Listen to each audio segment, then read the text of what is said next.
গাড়িটা সম্ভবত খুব বেশি গতিতে ছিল। সামনে যে একটি ট্রাক এখানে এই অন্ধকারের মধ্যে, বিশেষ করে এই সময় একটু কুয়াশা পড়ে ভোরের দিকে, শীতের সকাল, এই শীতের ভোর, তো এই গাড়িতে এসে সরাসরি তার পিছনে বেড়ে দিয়েছে।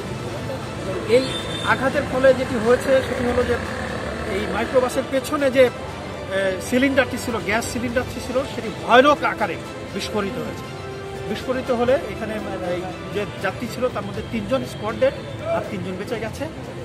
দুঃখজনক আরেকটি বিষয় হলো যে এখান থেকে প্রায় 100 মিটার দূরে এই সিলিন্ডারের একটি অংশ উড়ে গিয়ে 5 বছরের একটি বাচ্চাকে হিট করছে এবং তার পেটে, তার শরীরে লাগলে সে আবার ওখানে মারা গেছে।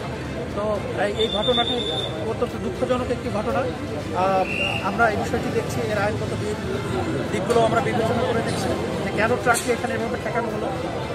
আমরা এই বিষয়ে যে আইনগত পদক্ষেপ আছে সেগুলো প্রক্রিয়াধীন আছে, আমরা সেভাবে ডেড বডিগুলো কোথায়? ডেড বডিগুলো হসপিটালে পাঠানো হয়েছে এবং যারা ইনজুর্ড হয়েছে তাদেরকে হসপিটালে পাঠানো হয়েছে।